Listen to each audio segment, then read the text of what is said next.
الحمد للہ رب العالمین والصلاة والسلام علی سید الانبیاء والمرسلین اما بعد فاعوذ باللہ من الشیطان الرجیم بسم اللہ الرحمن الرحیم وَيَهْدِي إِلَيْهِ مَن يُنِيبُ،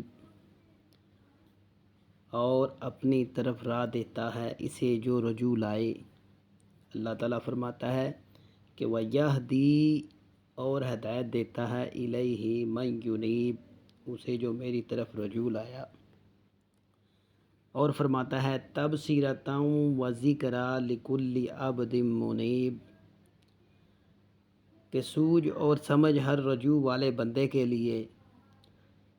اور فرمایا ان ابراہیم لحلیم و اوواہ منیب، کہ بے شک ابراہیم تحمل والا، بہت آہیں کرنے والا اور رجوع لانے والا ہے۔ اور اللہ تعالیٰ فرماتا ہے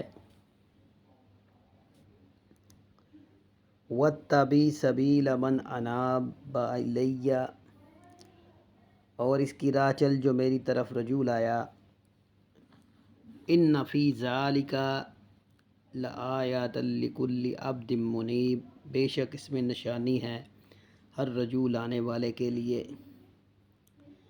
وَإِذَا مَسَّ الْإِنسَانُ ضُرٌّ دَعَا رَبَّهُ مُنِیبًا إِلَیْهِ، کہ جب آدمی کو کوئی تکلیف پہنچتی ہے اپنے رب کو پکارتا ہے اس طرف جھکا ہوا۔ اور فرمایا وَالَّذِینَ اجْتَنِبُوا الطَّاغُوتَ أَن يَعْبُدُوهَا وَأَنَابُوا إِلَى اللَّهِ لَهُمُ الْبُشْرَىٰ وَبَشِّرْ عِبَادِی، اور جو بتوں کی پوجا سے بچے اور اللہ کی طرف رجوع لائے انہی کے لیے خوشخبری ہے، تو خوشخبری سناؤ میرے ان بندوں کو۔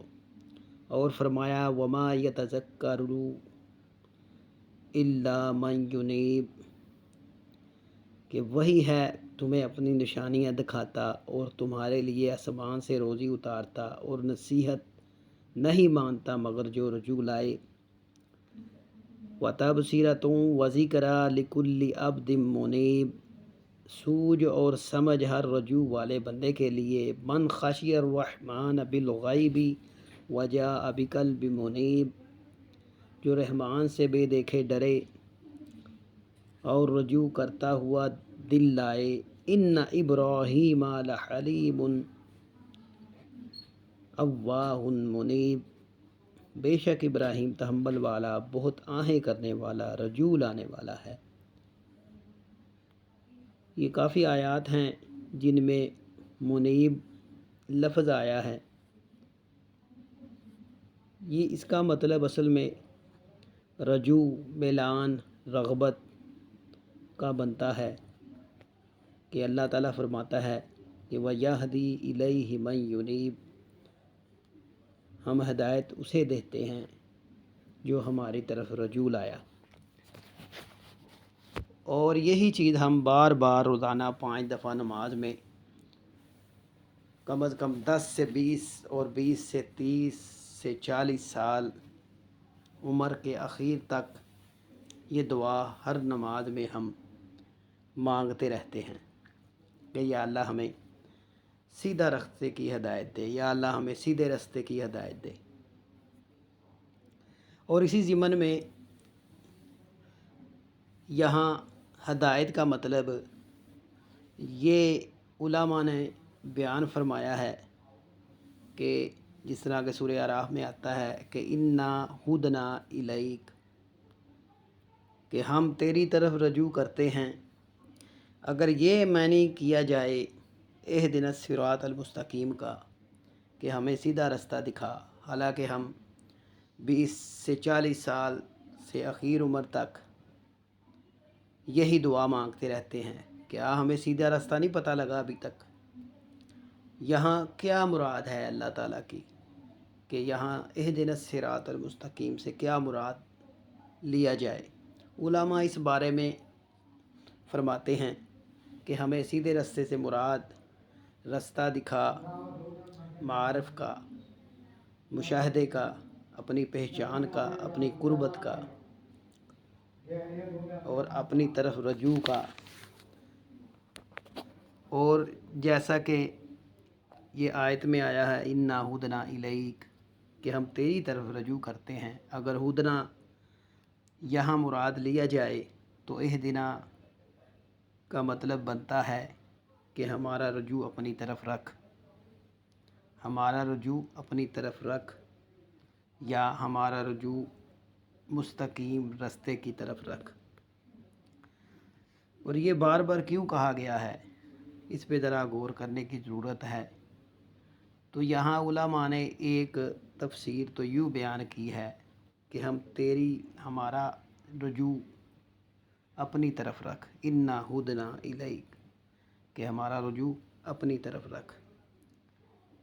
تو ادھر ترجمہ جو ہے وہ تو ہے، لیکن اس کا معنی یہ بھی بنتا ہے کہ یا اللہ ہمارا رجوع، ہمارا میلان، ہماری رغبت، ہمارا شوق ذوق، ہماری توجہ اپنی طرف رکھ، نماز میں رکھ، اس سے باہر نہ جائے۔ عام حالت میں بھی ہماری توجہ اپنی طرف رکھ، جیسا کہ آپ نے ارشاد فرمایا ایک صحابی سے کہ احفظ اللہ تجدہ تجاہک کہ اللہ کو مد نظر رکھو، اللہ کو سامنے رکھو، تم اسے سامنے پاؤ گے۔ تجدہ تجاہک تم اسے اپنے سامنے پاؤ گے۔ اور ایک اور حدیث شریف میں آپ صلی اللہ علیہ وسلم نے، بخاری شریف کی یہ حدیث ہے 164 نمبر، کہ آپ صلی اللہ علیہ وسلم نے فرمایا کہ جس نے میرے اس وضو کی طرح وضو کیا اور حضور قلب سے 2 رکعت پڑھے جس میں اپنے دل سے باتیں نہ کی، تو اللہ تعالیٰ اس کے پچھلے گناہ معاف کر دیتا ہے۔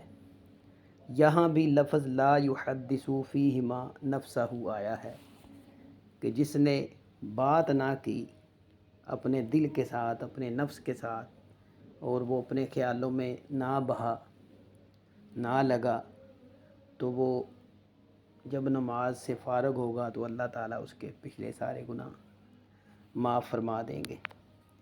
یعنی اصل چیز ہے نماز میں دل کا لگنا، دل کا ٹھہرنا، کیونکہ دل ایک جگہ ٹھہرتا نہیں، ٹکتا نہیں۔